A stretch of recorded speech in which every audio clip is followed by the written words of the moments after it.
Student of 10th class, today we have start chapter number 18, consumer and legal awareness and right to information. So dear student, let's start now. Along with human development, human needs began to grow. जब से मानव सभ्य हुआ है, उसमें development हुआ है, तब से उसकी आवश्यकताओं में वृद्धि हुई है. Human beings started exchange of goods to fulfil their requirements. मनुष्यों ने बच्चों अपनी आवश्यकता के अनुरूप एक्सचेंज करना शुरू कर दिया था गुड्स को. अगर हम ग्रेजुअली देखें, जो हमारी कम्युनिटी है, बार्टर सिस्टम्स यहीं से स्टार्ट हुई है. Currency in the form of precious metal such as gold. देखिए, जो करेंसी थी बच्चों, वो बहुत ही ज़्यादा प्रीशियस मेटल मान सकते हैं, गोल्ड जैसे सिल्वर है. In Indian history descriptions is given that cow were also use the currency. अगर भारतीय इतिहास में देखें तो गाय को भी करेंसी के रूप में माना गया है. When a person consumes and receive it's getting the value of object और सर्विसेज. देखिए, यदि कोई व्यक्ति कोई सर्विसेज को कंज्यूम करता है, रिसीव करता है और वैल्यू को पेड करता है, it means that a consumer, a sub consumer और अ पर्सन. तो ऐसे व्यक्ति को हम कंज्यूमर, सब कंज्यूमर या रिसीवर्स भी कह सकते हैं. According to the consumer act 1986, देखिए, कंज्यूमर एक्ट 1996 के अनुसार ऐसे कौन से व्यक्ति हैं जिनको हम कंज्यूमर की श्रेणी में ला सकते हैं बच्चों. तो पहले सबसे नंबर देखते हैं. सबसे पहले देखते हैं, payment of the value of any item और services has been promise to do. देखिए, किसी भी वैल्यू के बदले हम पेमेंट करते हैं या सर्विसेज के बदले, और उसको जो देने का हम प्रॉमिस करते हैं. Second, a partial payment of the reward. ठीक है, कि हम पार्शियल पेमेंट करते हैं रिवार्ड के रूप में, और has the commitment to partial payment, और हमसे वादा करते हैं कि भाई हम आपको इसका जो है पेमेंट है टुकड़ों में देंगे. Third, payment promise as per the payment method. ठीक है, कि हम लोग पेमेंट करने के लिए प्रॉमिस करते हैं बच्चों, जो भी मेथड उस समय चल रहा हो.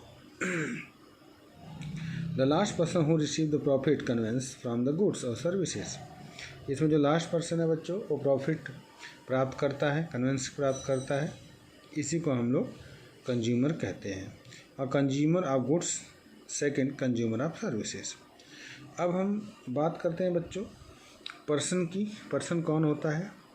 एक रजिस्टर्ड और नॉन रजिस्टर्ड फर्म हमारी क्या पर्सन कहला सकती है. सेकंड, जॉइंट हिंदू फैमिली जो है वो भी पर्सन की श्रेणी में आती है. थर्ड, जो हमारे कोऑपरेटिव सोसाइटीज़ हैं उनको रखा गया है.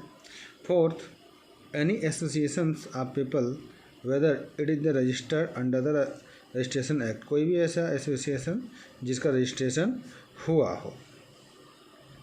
आइए अब आगे बढ़ते हैं बच्चों. ऐसे कौन कौन से रीजन्स हैं जिनके कारण एक कंज्यूमर का एक्सप्लॉयटेशन होता है, उनका शोषण होता है. When a person receive a payback or the higher rate of the any item or service. यदि कोई ऐसा व्यक्ति किसी सर्विस के लिए बहुत ज़्यादा हाई रेट में पेमेंट करता है, according to the buyer's value, जितनी वैल्यू बायर्स ने रखी, अगर उससे कोई अधिक उससे लेता है तो बच्चों, and the benefits facility not receive from the item, और उसकी जो बेनिफिट्स फैसिलिटी है वो कंज्यूमर को प्राप्त नहीं होती है, then the condition call the exploitation of consumer. और इस स्थिति को हम लोग क्या कहते हैं बच्चों? Exploitation of consumer. देखिए, कौन कौन से तरीके से एक कस्टमर को एक्सप्लॉयट किया जाता है, उसको देख लेते हैं. फर्स्ट है purchase without regard to the quality, quantity, accuracy and standard of the item. कोई ऐसा प्रोडक्ट हम परचेज करें जिसके अंदर कोई भी क्वालिटी ना हो, उसकी क्वांटिटी पूरी ना हो, एक्यूरेसी ना हो और वो स्टैंडर्ड नॉर्म्स के विरुद्ध होना चाहिए। सेकंड बच्चों हम बात कर लेते हैं, देखिए the selection of the right thing or services is not available when the different types of goods or services are available।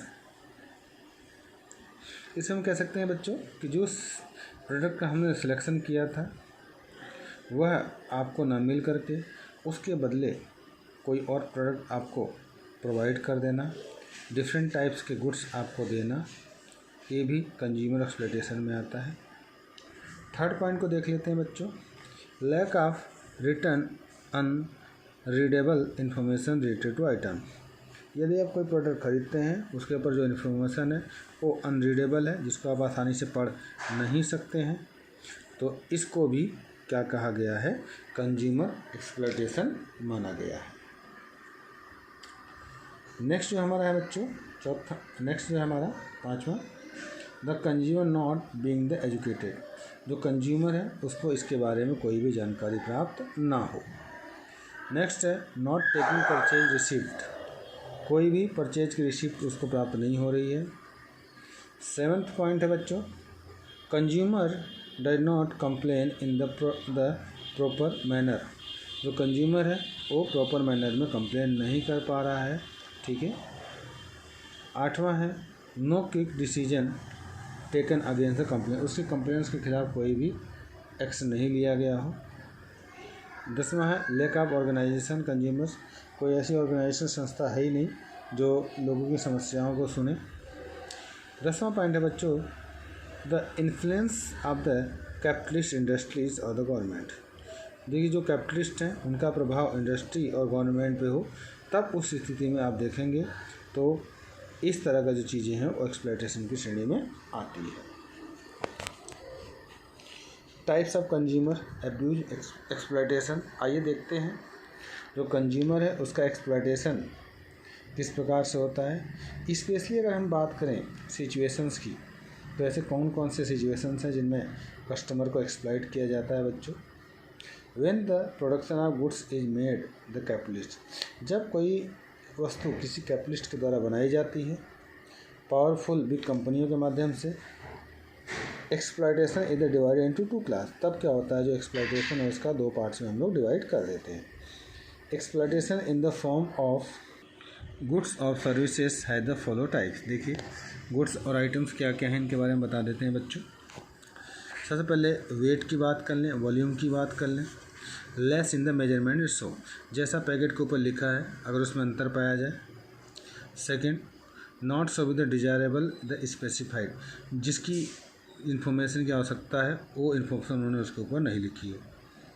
Third impurity और द एडल्ट्रेशन, ठीक है, जो हमारे एडल्ट लोग हैं उनके लिए इनप्योर है, प्योर नहीं है, शुद्ध नहीं है। Fourth to recover more than fix prices, ठीक है, वो जितना प्राइस फिक्स है उससे अधिक अगर पैसा कोई चार्ज करता है। Less in capacity and low in the quality than the maintain, देखिए उसकी जो कैपेसिटी भी कम है, क्वालिटी भी बहुत ज़्यादा लो है, उस कंडीशंस में आप इसकी कंप्लेन कर सकते हैं। नेक्स्ट है इनसिक्योरिटी ऑफ गुड्स, जो भी गुड्स आपने परचेज किया है वो इनसिक्योर है।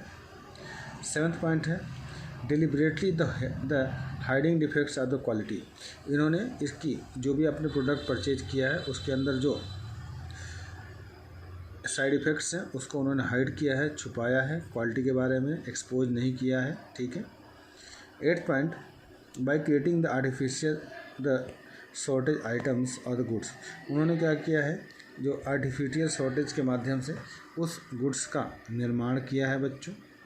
Consumer two by more products increase the value of poor quality, ठीक है, उन्होंने इस तरह से प्रोडक्ट बनाया है कि उसकी जो क्वालिटी है बहुत ही ज़्यादा पुअर है। आइए बात कर लेते हैं सर्विसेज की बच्चों। सर्विसेज कौन कौन सी हमारी। फर्स्ट है not providing quality satisfaction on the time at the पर सर्विस कंडीशंस, देखिए जो भी सर्विसेज हैं उनकी जो क्वालिटी है वो आपको सेटिस्फेक्शन नहीं दे रही है सर्विसेज की कंडीशन अच्छी ना होने पर। Second insecure redemption of services, जो भी सर्विसेज आपने प्राप्त करी है वो अच्छी नहीं है। Third damage to facility advantage, जो भी फैसिलिटी है वो डैमेज है, उसका कोई भी एडवांटेज नहीं हो।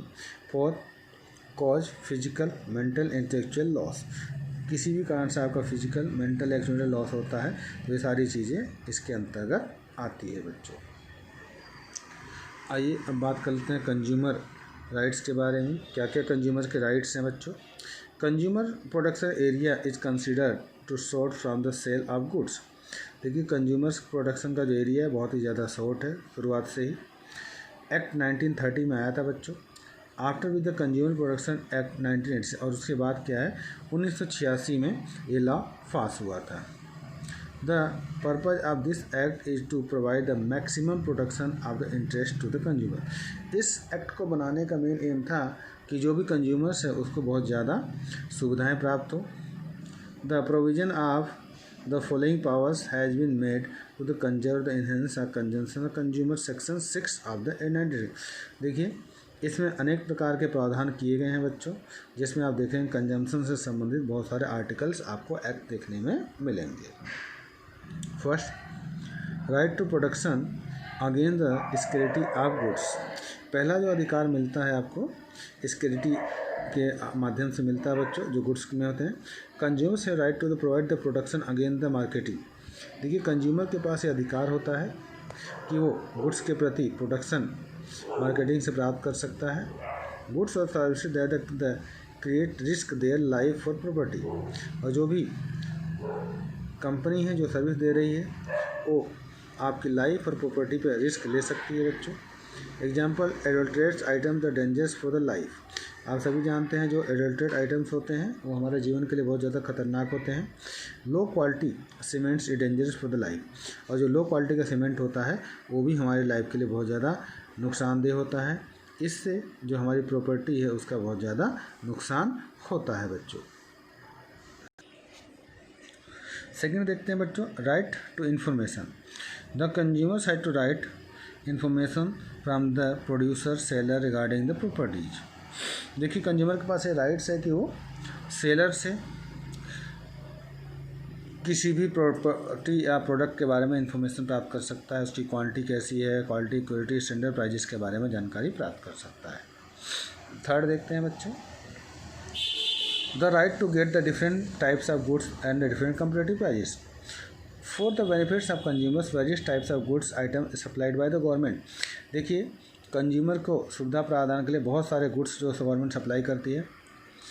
And the authority of the different prices in the market, और मार्केट के अंदर इनके अलग अलग प्राइजेस होते हैं बच्चों, जिसको कंज्यूमर्स अपनी मर्जी के हिसाब से उसको बाई कर सकता है। ये उसकी चॉइस के ऊपर है। Monopoly monopoly of goods can be eliminated. Markets के अंदर ऐसे प्रोडक्ट जिनकी बहुत ज़्यादा मोनोपोली है उनको हमें मार्केट से क्या करना है, हटाना है। इस तरह से हम देखते हैं बच्चों कि मार्केट के अंदर आपको इस तरह की चीज़ें देखने को मिलती हैं। चलिए बच्चों, थर्ड पॉइंट तक आज कंप्लीट हो गया। कल फोर्थ पॉइंट इसका करेंगे। Okay, bye bye.